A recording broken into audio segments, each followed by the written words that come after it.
We are back. It is a Thursday, and we are here in Think and Link. We have Lisa Mann and Guy Kawasaki. We are going to have a really interesting conversation. Before the mic and the recording turned on, we already started to have an interesting conversation.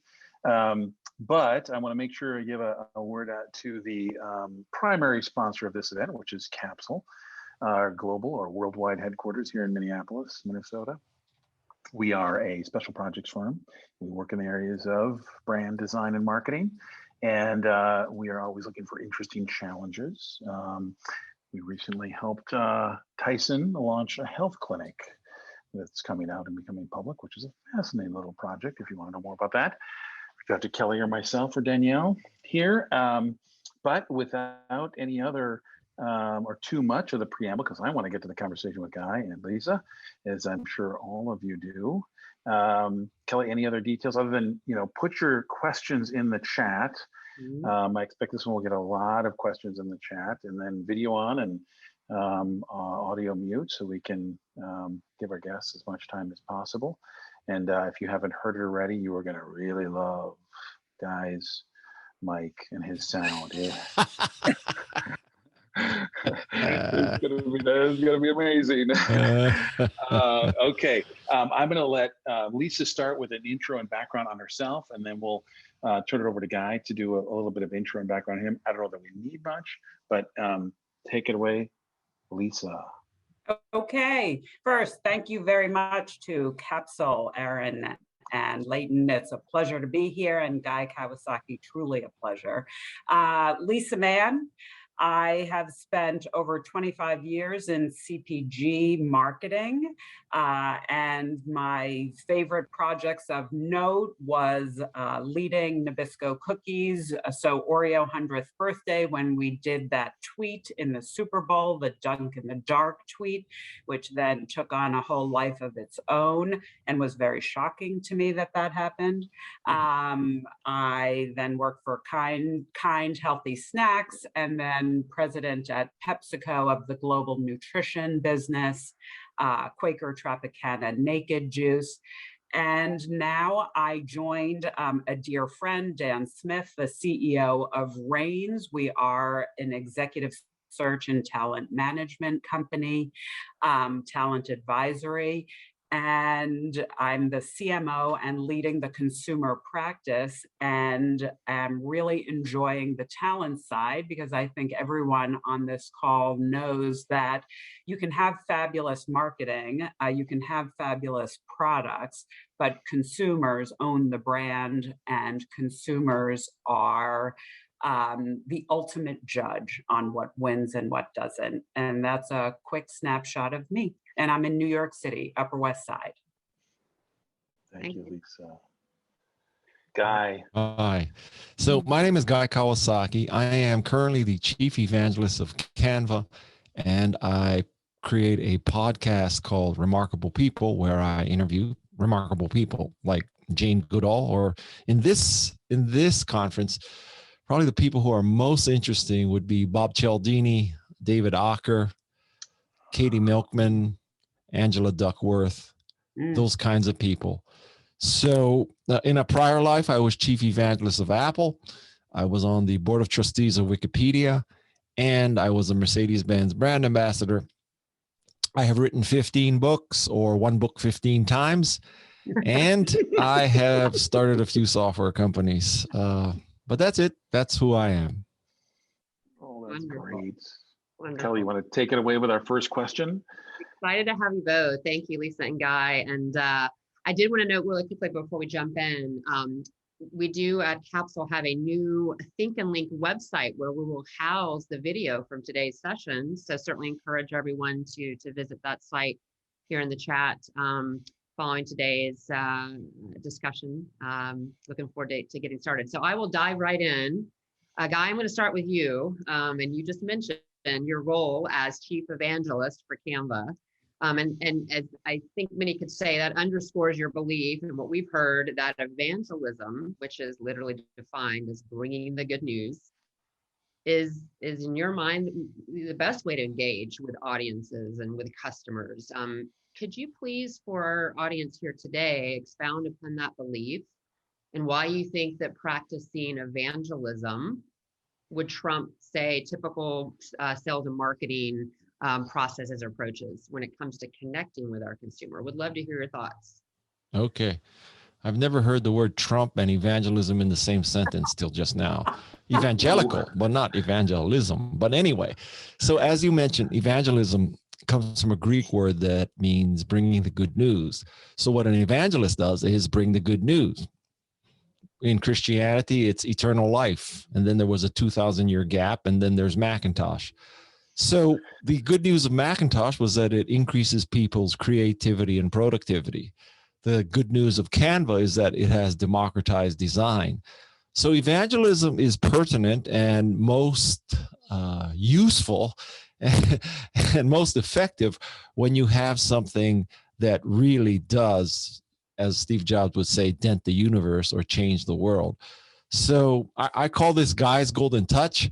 And Guy's Golden Touch is not whatever I touch turns to gold. The Guy's Golden Touch is whatever is gold Guy touches. And so the underlying theory there is that it's very easy to evangelize something that's great, Macintosh, Canva, something that changes people's lives.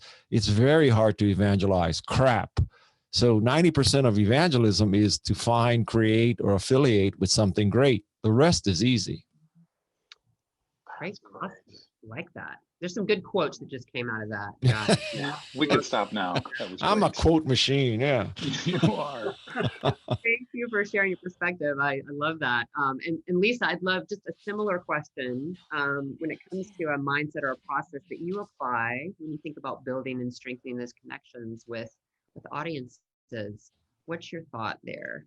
Well, I mean, to sort of tie to what Guy just talked about, if you think about that in this day and age, brand trust is declining. So 41% of consumers would say that they don't trust brands. And I would argue that that's a lot of that is they also don't trust sales and marketing or, advertising per se. So I see Guy smiling because nowadays, the best marketing is evangelism. So it could be a professional evangelist, or it really could be the consumer groups that find you, the consumers that find you. Consumers are explorers and curious, and they want to share the brands that they love. So I'll take the opposite side of Guy and say, and I joked in the beginning about being the working girl who's worked in marketing my whole career, the best brands that I've worked on are when we have our own evangelists, our own brand ambassadors, and that's just our consumers who love our product so much and they want to talk about it. And now in this day and age, that is table stakes. The landscape of advertising has changed so much that I would call all of our consumers are brand evangelists. So a little bit of a changing landscape. How is that opposite from what I said? Well, I meant in that you've done so many books, you are an evangelist and people are coming to you. So I'm just doing the opposite of, the people that find it and evangelize just out of love. That's all I meant. Same. I would reiterate and emphasize what you said, that evangelism is not tied to money or financial incentives. So it's not about affiliate programs. It's not about commissions. The difference between an evangelist and a salesperson is an evangelist has the other person's best interests at heart also, and maybe primarily. So when I tell you to use Canva, don't get me wrong, it's good for me. But it's also, I truly do believe that Canva will make you a better communicator. When I evangelized Macintosh, don't get me wrong, again, it was good for me as an Apple employee, but I truly believed it made you more creative and productive. By contrast, sales is all about me, myself, and I, commission, quota, and bonuses. So that's you could make the case that evangelism is the purest form of sales. Yeah, I buy it. I agree with that. And again, that's why I'm saying, as the, someone who markets brands that have been, sort of mass, the greatest marketing is when, it's a groundswell from consumers. Yes. So if I even go back to, my Oreo days when we did the first gay pride tweet, it was the campaign was Daily Twist. We were going to publish live for 100 days. The first twist was a Gay Pride Day Oreo. And we had a groundswell of hate, but then we had a groundswell of love from all of the Oreo evangelists just in our community. And that was an incredible experience as a marketer to watch it happen. Yeah. Sure. So there's this is an overused word, I get it, but there's an authenticity that comes with it. And it's a general passion for, loyalty to that either internally or externally. So it's great to hear both of your perspectives on that. So thank you. Well, I would go so far as to say that money is often the enemy of evangelism.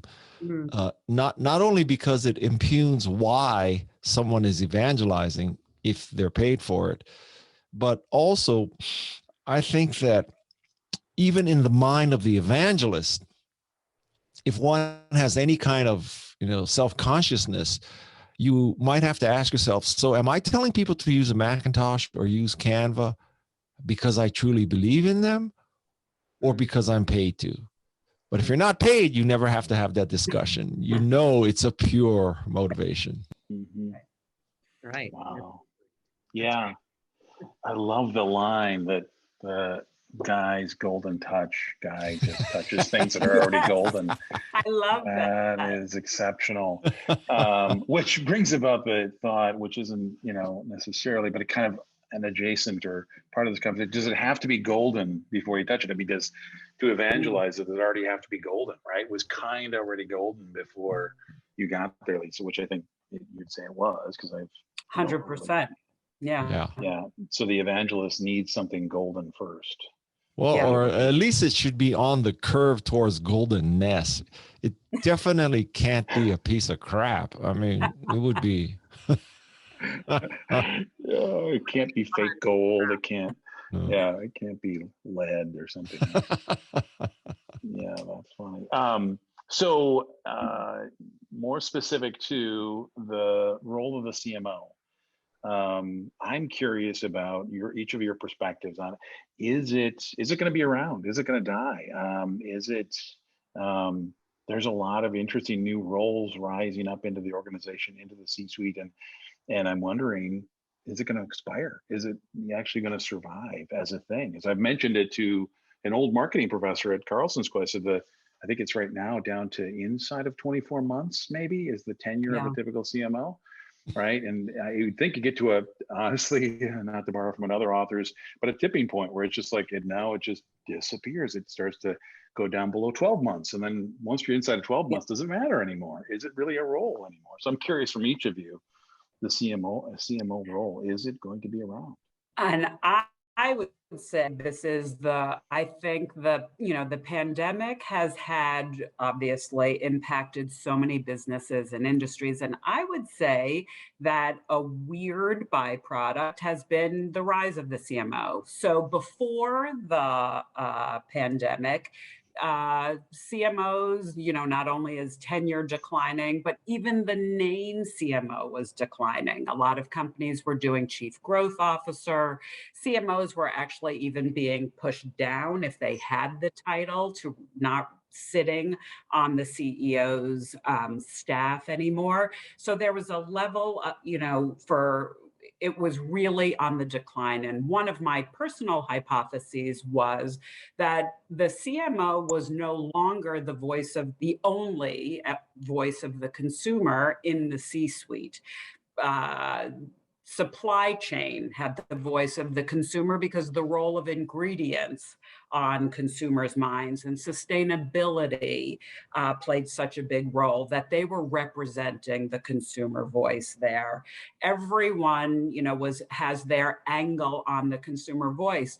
I think that through the pandemic, when the world turned upside down and before there was a righting of ships, I think that the CMO had a new role in the organization again, because they could look across and see, and I really hate the word storyteller, because I think that a great marketer is looking at the portfolio, understanding what consumers wants, needs, demands, nuances of the consumer voice. But the CMO at that time had the opportunity to look across and really make, if they were fast on their feet, make a quick play to do good and to shepherd the business through the storm. So I would argue that this is a great moment for CMOs, and there's been some great work done, and there's an opportunity for CMOs to stay in the fold as opposed to what was happening before. So a change then, Lisa. Yeah, that's impressive. That's cool. It's coming back. I believe Love so. a contrarian. That's great. Guy, what's your perspective on it? My perspective is, who gives a shit? This is kind of a theoretical discussion. This is the kind of thing you read in Adweek or Advertising Age, and you say, oh, CMOs are on the uptick or downturn. Who cares? Somebody's got to run marketing. I mean, you whatever the title is, someone has to run marketing. There needs to be somebody at the top of marketing. Call it whatever you want. Oh, that's a good answer. That's a good answer. That does it. Who gives a shit? That's great. well, the better soundbite is someone's got to run marketing. So right. One would hope. Yes, you would hope. Yes. That's great. Kelly, do you have another question? Yeah, I do. I'm going to switch gears, talk a little bit about entrepreneurship and intrapreneurship. A lot of buzzwords. You both obviously helped lead the marketing, growth, innovation efforts within multiple organizations across sectors. Would love to hear both of your perspectives on what key characteristics, hard, soft skills, would you say are critical for would-be entrepreneurs and leaders within their own organizations? Just share your thoughts around that would be great. Lisa, you want to start? Oh, I was going to have Guy start. Guy. I'll be happy to start. So I think that the richest vein for successful entrepreneurs is two people in a garage or a spare bedroom or a dorm room, and they see the world as half full, not half empty, and they are asking themselves very simple questions like, is there a better way? Isn't this interesting? I see these trends, therefore what? Mm-hmm. And many people believe that great entrepreneurs and great companies start because of very purposeful, megalomaniac, intentional plans to dominate the world. In fact, I would make the case that great companies start because two people were curious. And they were curious, Steve and Woz, asking, is there a better way? Why do I have to go to Stanford? Why do I have to work for NASA? Why do I have to work for the government or a big company in order to use a computer? Why can't the computer be cheaper, smaller, and easier to use? And so they created Apple. Now, at the point that they created Apple, all they were trying to do is get some motherboards and sell it at the homebrew computing club. They didn't have this vision that someday it would be computer, phone, pad, store, cloud, music, app store, all this kind of stuff. And so I think that's what it takes. It takes curiosity. It takes a high degree of delusional efficacy that you think you can do it because there's going to be so much negativity, so much naysaying. You really need to be, as the river in Egypt is called, you need to be in the Nile, which is you need to be resisting all the negativity. Oh my God, I love that. And I so agree. And if I think about the successful entrepreneurs that I've seen in the food space and in other spaces, not only is it curiosity. That's the root of the whole thing. But then the second part is a desire to solve a problem they have themselves, which is kind of also what Guy was saying. They see, they wish they had something that they didn't have. And this special person, the entrepreneur, says, well, then I will make it so. So I absolutely love that. I'd be curious also on everyone's thoughts on intrapreneurship, because I think that's an oxymoron, that it's very hard. It's very hard to be an entrepreneur inside of a big company, even though big companies want to talk about that. It's almost impossible. Everything is talk about naysayers. The naysayers are in your team. So could intrapreneurship ever be as big as entrepreneurship? I would probably debate that. I think that it's, as you say, very hard. You are matrixed to death. And typically, no one in an existing company is asking for this. So, the perspective is that if we don't cannibalize ourselves, then somebody else is going to kill us. So if we didn't kill the apple II, somebody else would kill the apple II. So it might as well be us that kills the apple II. That would be a better scenario. But when you decide to kill the apple II by creating a Macintosh, the sales force is saying, listen, guys, we're not asking for a new computer. We just want better, faster, cheaper Apple II. The production people are saying, listen, we just figured out how to make an Apple II. We don't want to figure out how to make a Macintosh.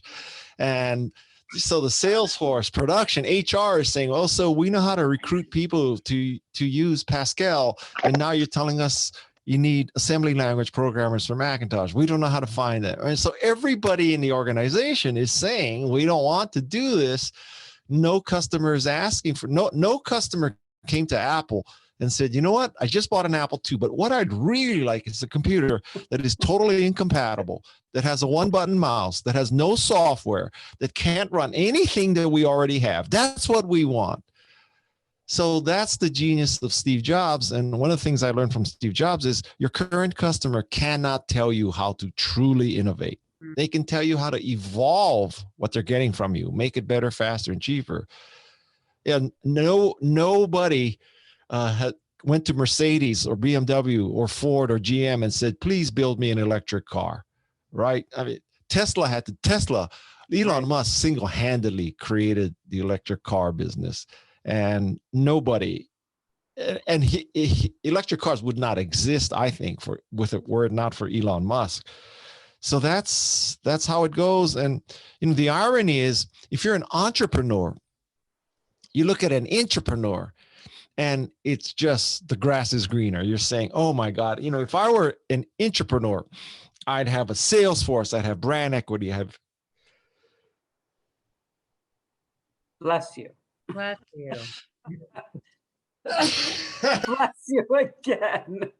Oh, sorry. All right. Sorry about that. So grass is greener. So if you're an entrepreneur, you're saying the entrepreneur has unlimited finance, brand equity, legal department, everything's built in, Salesforce, all in place. The entrepreneur is looking at the entrepreneur saying, oh my God, I wish they're an entrepreneur. I wish they're outside. I don't have this board of directors breathing down my neck, these 80-year-old white men telling me, what kids want.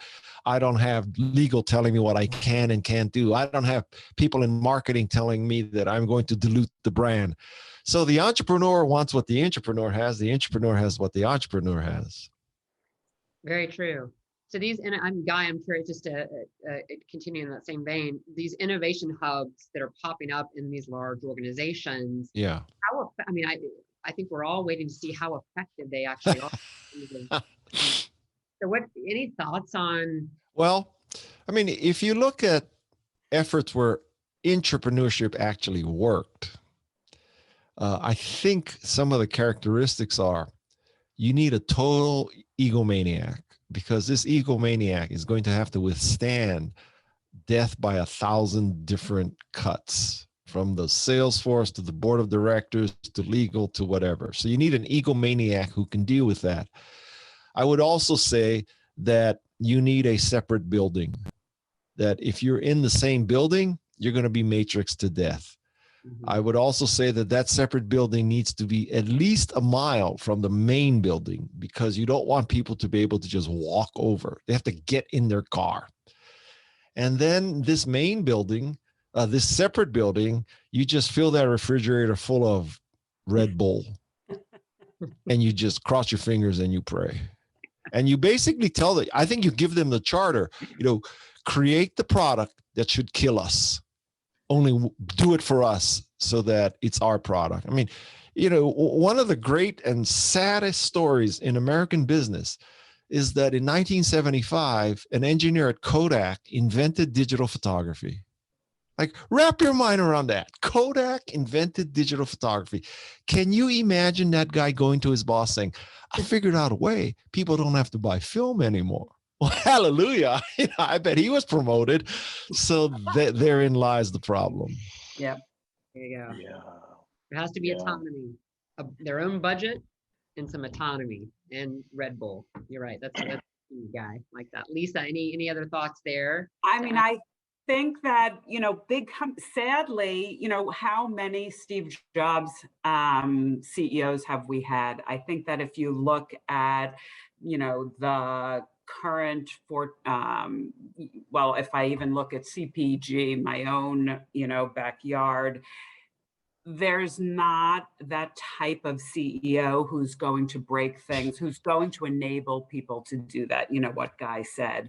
And that's why then there's incrementalist, and it's not revolutionary change, it's just evolutionary.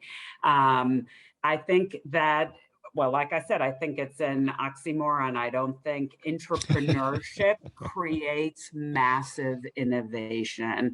Obviously, there are a couple of exceptions, but overall, no, it takes, Guy talked about, it takes a crazy person to really see something and start something new. And big companies squash the crazy person. Yeah. Because they can only see what can go wrong. They can't see what can go right. So sadly, I think it's a shame. And that's why if you look at the, S&P 500 and the length of time a company will spend in the S&P 500 or the Fortune 500, has gone from 35 years down to 14. Over the past 50 years or so. It's a massive shift. The companies that are in, the top companies in the country today, you can't even find, if you look in the late 1900s, so just before the 21st century, you won't find the same companies. Only 10% of the names will be the same. So that really speaks to the what entrepreneurship does versus intrapreneurship, I would say, if you want a factoid. Well, if you think about it, what enables someone to get to the C-suite? I would say that risk-taking is not high on that list. So I have a even more negative theory. And my negative theory, I hope not too many people are in the C-suite on this conference, but my theory that, generally speaking, the higher you go in an organization, the thinner the air. And the thinner the air, the more difficult it is to support intelligent life. So the real intelligent life is at the middle and bottoms of most organizations. Yep. Right. Don't get the credit. That's interesting. Oh, that's great. Oh, that's great. That's a great. I'm sure that is a rabbit hole we could continue to go down. Yes.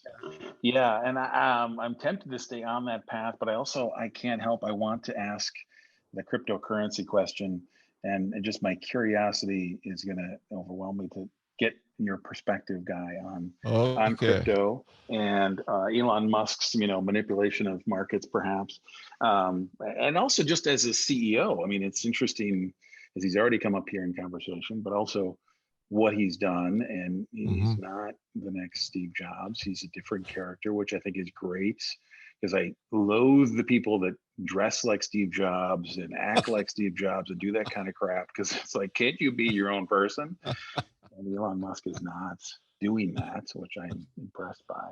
But what is your view on cryptocurrency? What do you think is happening there? Okay, so now this is one of those kind of things that, there's like the chairman of IBM said there's a market for 5 computers in 1943. Western Union said telephones will never work. Ken Olsen, founder of DEC, said that no one wants a computer in their home. And so that's the kind of quotes that 30, 40, 50 years later you bring up just to show how stupid smart people can be. So with that caveat, I will now go on the record, okay? I think cybercurrency is total, unequivocal bullshit. I do not understand that whatsoever.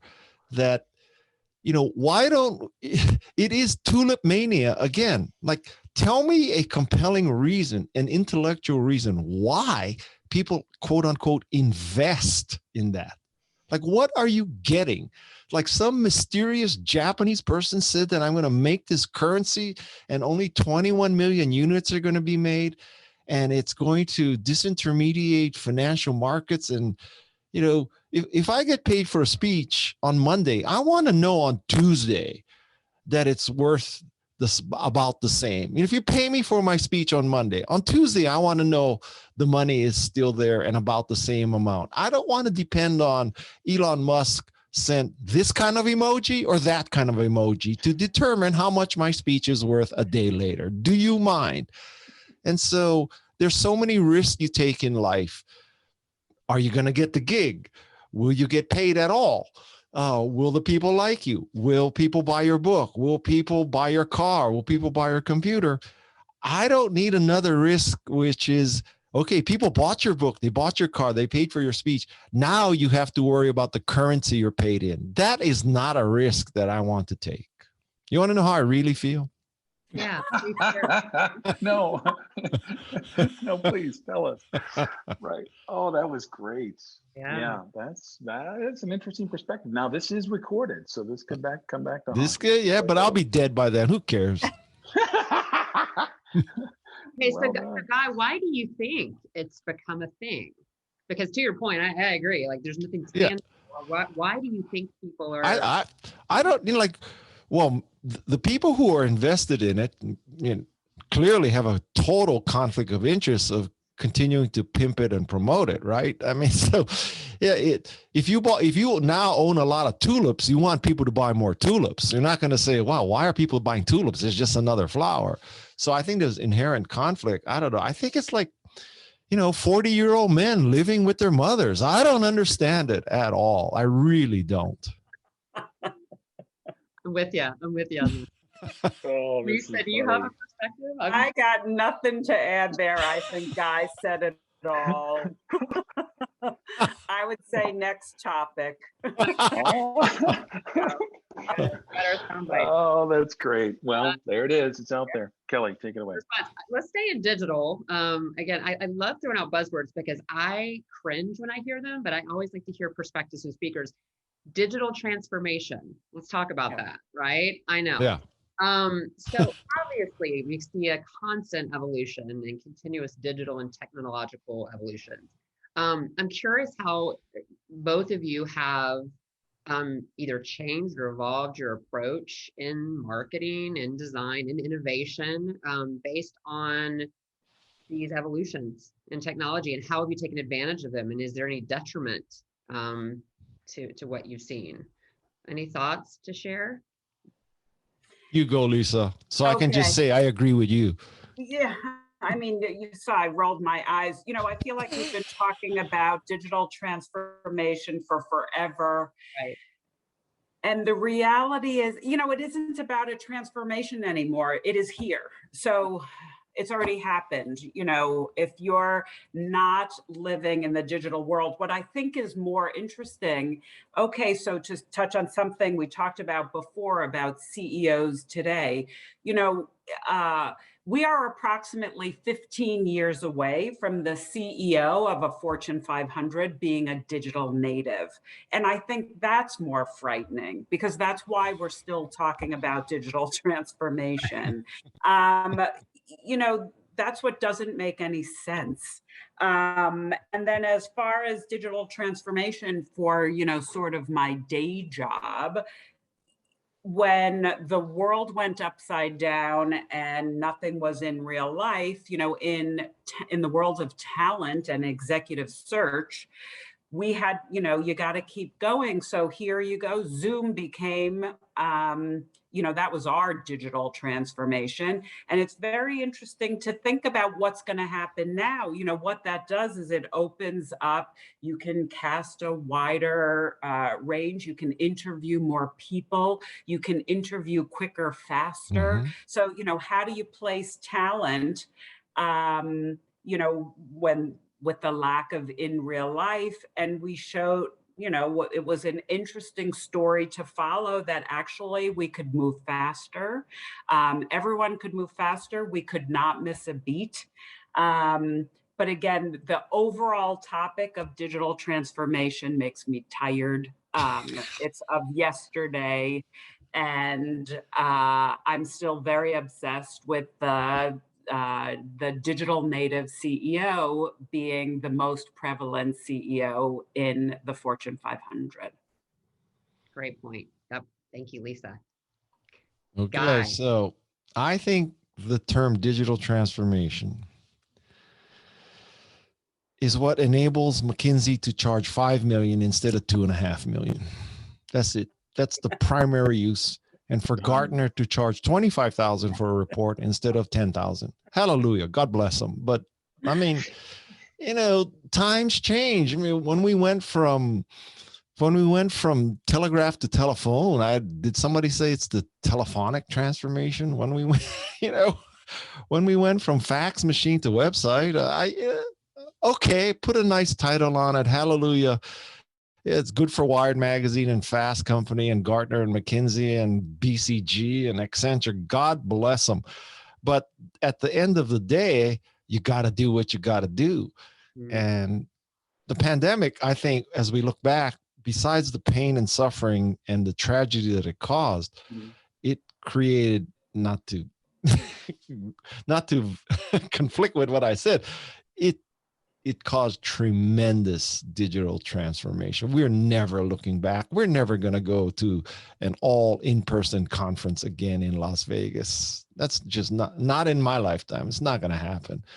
And we're not going to go to all in-person everything again. So that it's humongous. I think the pandemic is like the equivalent of, if you believe that theory, that, you know, the meteor hit the earth and killed all the dinosaurs. It's that big. Mm-hmm. Yeah, interesting. Yeah. Thank you for sharing your thoughts. That's yes, lots of buzzwords tossed around, and just when you really dig deeply, you're right. Digital transformation is here to stay. We don't even need to, it's not part of the conversation. Oh, somebody had a great comment here. So no South by Southwest for you. I have to say that is a very interesting point, because I love South by Southwest. And I don't know how you could do South by Southwest purely digitally. Yeah, if you're having Oracle World, okay, I can understand that. You have breakouts, you have the main session, you know, Larry Ellison goes up there and talks about how great he is. But South by Southwest, South by Southwest, it's the feeling in Austin. It's in the air. It's the barbecue. It's the food trucks. It's the weird people. It's the pedal cabs. I mean, I think that's a very good point. South by Southwest would be hard to replicate digitally.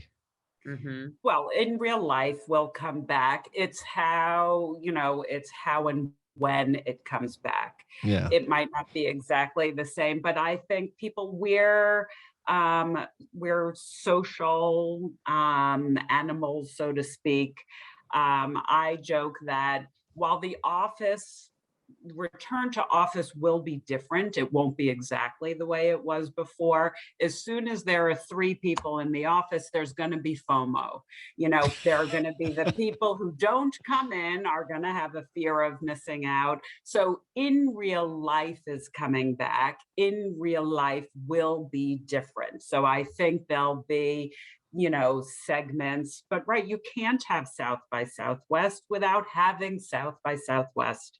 And who wants to, I'm sure everyone here has slowly been going back to, I had, the first big soiree at a restaurant downtown a few weeks ago, and it was awesome to hug everybody. So in real life is back. It's just, how will some of these big events, I think it's more people deciding what's really worth it. And what Guy just said is, maybe Oracle's event isn't worth it to fly to anymore, but other events are.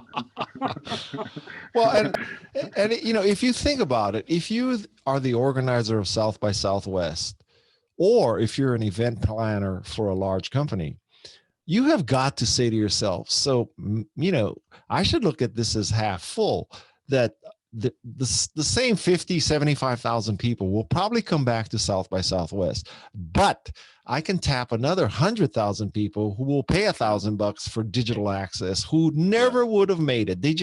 Their company wouldn't have paid. They can't afford the time. They don't want to fly halfway across the world. They don't want to pay $500 for Motel 6, for 3 days in Austin. And if I were an event planner today, I would say, okay, so before we had to bring 15,000 people to Las Vegas. We had to guarantee 30,000 room nights. We had to, create the logistics to get these 15,000 people to the concert. We had to pay, Taylor Swift $250,000 plus her rider. We had to do all that. And we got 15,000 people. Now, during the pandemic, we learned we could get 50,000 people. They weren't pressing flesh. They weren't, as interactive, not as much networking, but we got more people for less money with no guaranteed hotel room nights without paying Taylor Swift $250,000. We got to go hybrid at the very least. Yeah. Yeah.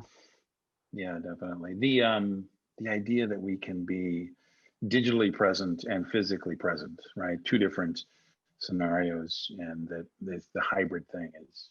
That is the thing for sure. I would also make the case as a keynote speaker. Listen, the difference between my in-person price and my digital price is 75%. I get about 25% of what I got for being in person. And I am willing to cut that deal just for not traveling and all that. I also think that from an audience's point of view, let's say the event is 2,000 people. I would make the case that in a room set for 2,000 people in the Hyatt or the Marriott Marquis, that in the first 10 rows, people are looking at you. But after the first 10 rows, they're looking at IMAG. So they're looking at you on a screen. So what does it matter if you're in the room? It's a screen. So I could make the case that for most of the room, it's basically a digital conference because you can't see the guy or the gal standing at the podium. What difference does it make? IMAG is IMAG. Yeah, totally. Yeah, that's going to... Kawasaki or Lisa Mann with us today. Had a platform, so we're seeing benefits for sure. Back to entrepreneurship, because my favorite, and there's a long list of guidelines that are out there in the world. One of my favorites that I've used, and I've given attribution every time because of how much I love this line, but it's just plant a bunch of seeds and follow those that grow. Something like that. I don't know, that's not the exact quote, but it came out of one of your books, and you use it in a speech when you're here for pond hockey at the U. And it was amazing. And I've used it with a lot of startups and entrepreneurs because it's very easy to get myopic, and it's very easy to just focus on one thing. But I want to know the origin of that. Where did that come from? And what have you used it? Because that came out of speech, but I got to think that you've had that in conversations in other places with people. Well, I mean, one of the things I learned from Steve Jobs is you have to know what to steal. Okay. That is a skill. You don't want to steal the freaking pillows. You want to steal the stereo, right? So, honestly, and I may live to regret this too, is I stole that line from Chairman Mao. Chairman Mao said, let 100 flowers blossom. Now, Chairman Mao said, let 100 flowers blossom, and then I'm going to cut them off.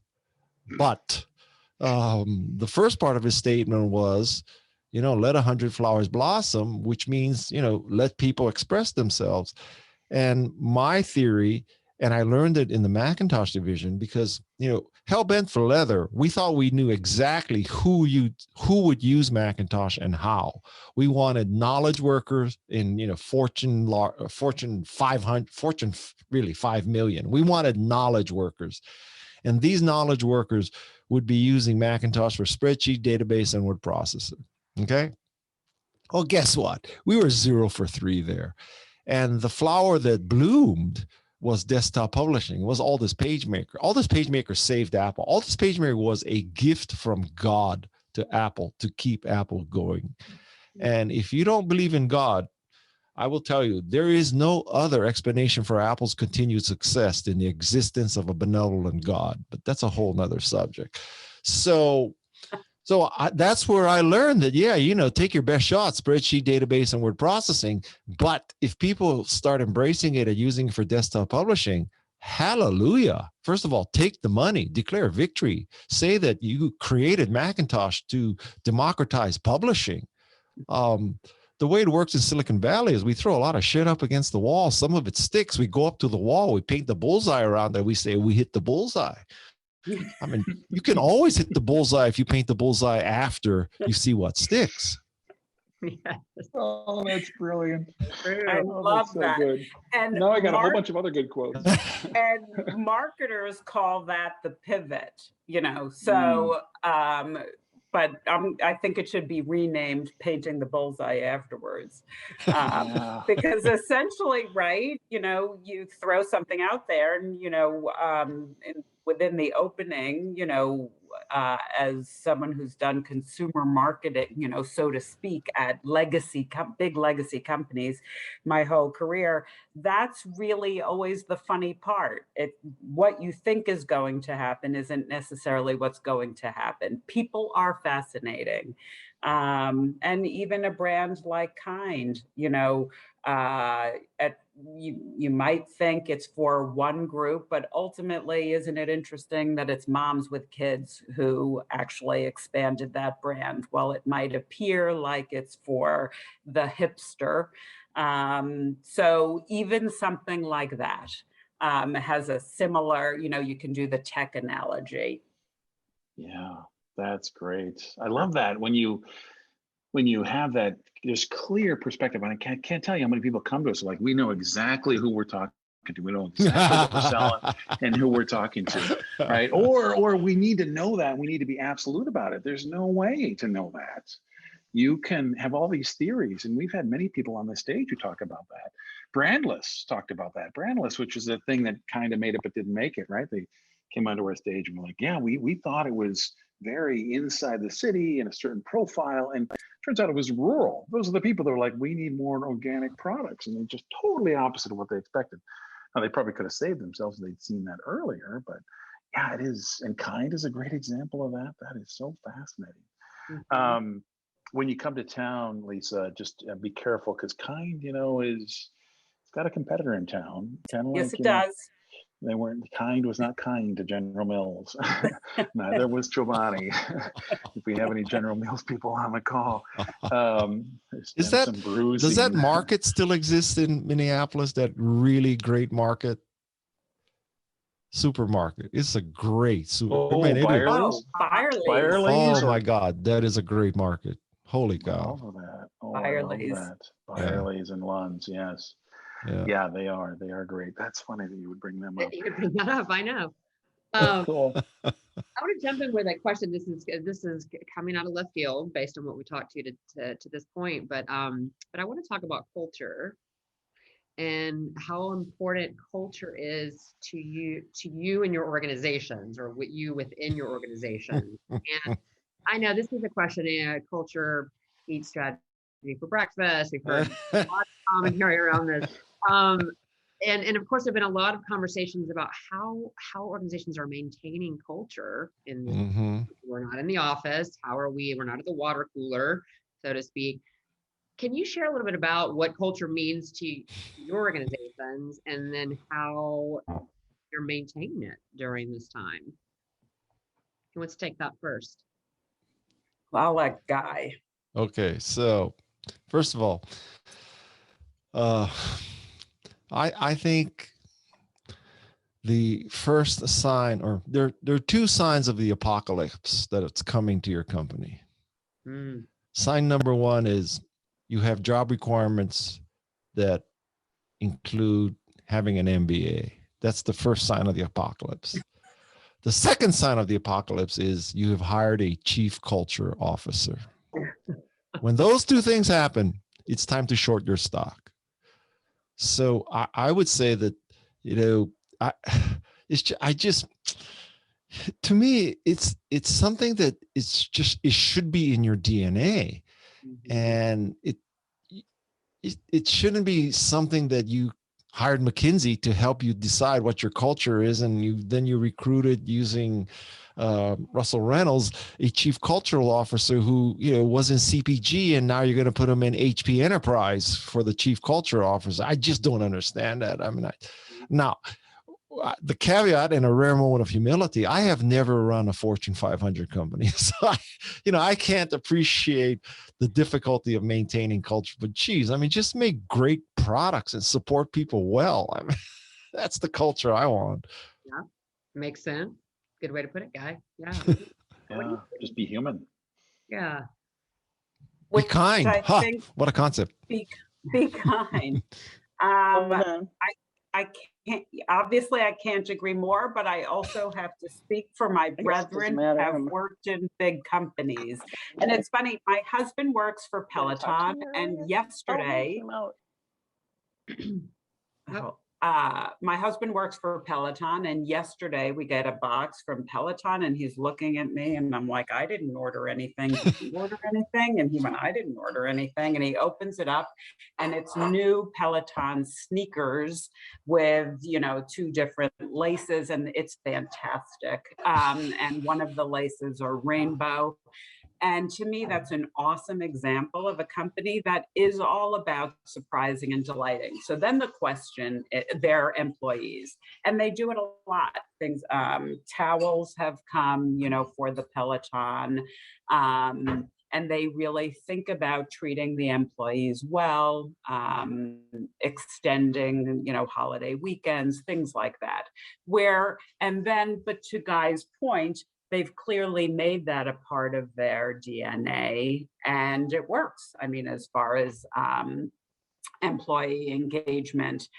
But then how do you do it at a big company? And while on the one hand, I see what Guy is saying, I think that since I've loved my corporate experiences, you have to play a hand in creating the culture, but obviously culture starts at the top actually it's a sandwich, starts at the top and it's also at the bottom. What behaviors are accepted, are models, and what kind of environment does everyone want to have?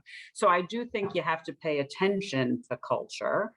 While I don't disagree that you can't manufacture a good culture because people sniff it out. It has to be authentic. But I still believe in big companies, and I still believe in creating environments where people want to work. And I like to think of it as the sandwich. The senior leadership has to be that way, and literally be that way, and care. And then, the employees it's kind of back to flowers, creating an environment so that, there are flowers there.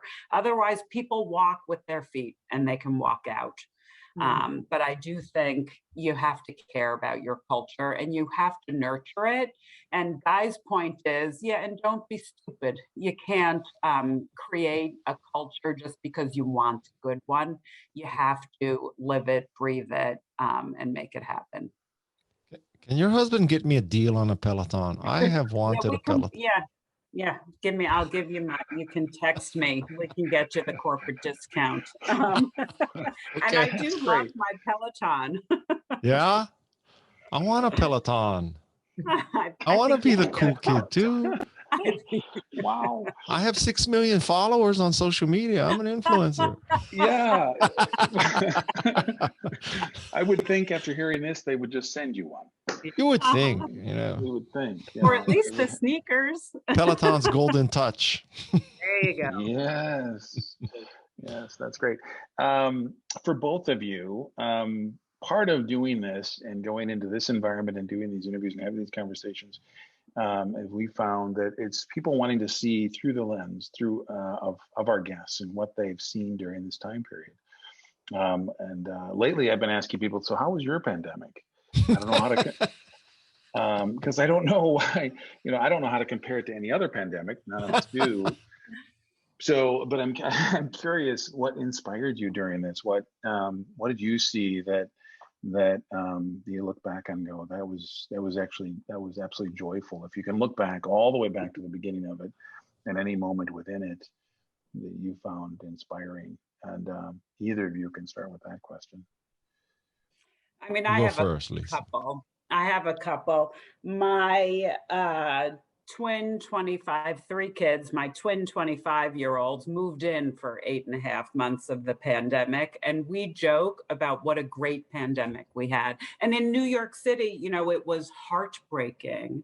March, April, May, June. I mean, really, literally not seeing people. And the way the city shut down and small businesses shut down. But, and I hate to say it, and Guy said before, that weird silver lining. One thing was I had a lot of fun with my twin 25-year-olds, and we tie-dyed on the balcony, and we made sourdough bread. We did everything. And I made a lot of coffee each morning while everybody worked. So, there's that weird silver lining. But another thing that really inspired me over the course of the past 15 months was I live near Lincoln Center, and watching what American Ballet Theater Company did, they couldn't be what they were, which is giant productions with millions of people. So they chose to, and they're very aware that they have always had the challenge of how do you invite in new audiences and not the core ballet consumer. And what they did was they brought ballet outside, and they brought it to parks in upstate New York. They took videos of prima ballerinas in their kitchens holding on to the sink practicing, and they really tried to democratize ballet. And they've been successful. And now they're in a position where they're thinking about, so how do we not lose that when we bring back big ballet? And I just found it inspiring on so many levels. So that's a quickie. I'll toss it to Guy. Thank you. So I have to echo your thought that this pandemic's silver lining is that my family, physically and maybe even emotionally, we're probably closer than we ever would have been, because we have been forced to, hunker down together. So that has been definitely it's not even silver, it's the platinum lining. That has been great. And I think that, as I said, despite or not, this is not to trivialize all the suffering and the pain and the death and all that, but it has catalyzed great change in so many ways that I think looking forward, we will say that was a period that it enabled us, when we emerged, to make the world a better place. So, but you know, I'm fundamentally an optimist, right? So, what can I say? Evangelist. And I have to tell. Okay, so I need to go. I have to go meet my wife and daughter. We're having, speaking of pandemic and getting. So can I like leave right now? Yeah, We're done. We're good. Oh, we're wrapped. okay. We're good. Yeah. Lisa. Thank you. I hate keeping my wife and daughter waiting, because God knows they can make my life miserable if I keep them waiting. So, yeah, no pun intended, but my family trumps everything. So, There you go. I need to go. Okay. Thank you All very right. much, everybody. It was a pleasure. Thank you, everybody. Thank you, everyone. Bye. Capsule. Bye. Bye.